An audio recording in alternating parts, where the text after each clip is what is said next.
Bonsoir. Antony vidéoko niany moa zany tohin'le vidéonahy tamin'ny moaly mahakasika raha Zaya zay zaza 4 ans et demi niharany herisetra niafara tamin'ny fahalasagnany aignany tamin'ny taondasa. De araka le nambarako moa zany niany fitsaragna farany de haneho fisaoragna sady hagnambara valin'ny fitsaragna tagny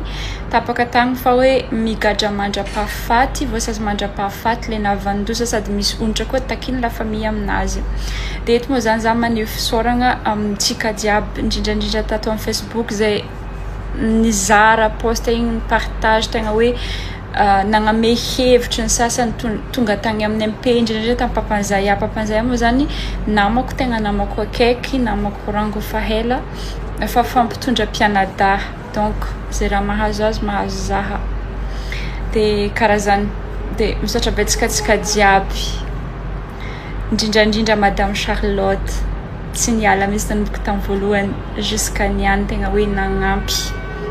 betsaka misaotra betsaka Andriamanitra ny itahanao zagnahary ny agname hery anao fogna lalandava amin'ny asa masigny zay atanao ho ambiny fahasalamagna falifaly lalandava lavitra arety igny misaotra betsakatsika jiaby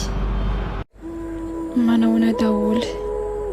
tsika rehetrarehetra angamba samy mahatadidra ny tantaran'ny Zaya zazavavy kely 5 taona monja niharany herisetra sy fanolanan'ny ray keliny ka niafara amin'ny fahafatesana tamin'ny taondasa 3 février 2025 taorin'izay mo navandoza de voatazona tsy afahy efa nisy enquête natao indroa 11 février 2025 de 25 mars 2025 de raha mpitso moa zany 21 avril 2026 ny audience amin'ny tribunal de eto zahay fianakaviana maneho fisaorana tamin'olona rehetrarehetra izay nizara niombona lahelo fa manome koa fisaorana ho an'ny fanjakana izay nanameloka an'ilay navandoza fa raha mpitso ny fitsarana farany de manantena zahay mba hahazo sazy zay sahaza azy ilay navandoza mariana moa fa nanaraka ny dingana rehetrarehetra ny ray aman-dreny tamin'ny fikarakarana ny dossier rehetrarehetra sy ny preuve ny fanaovana autopsie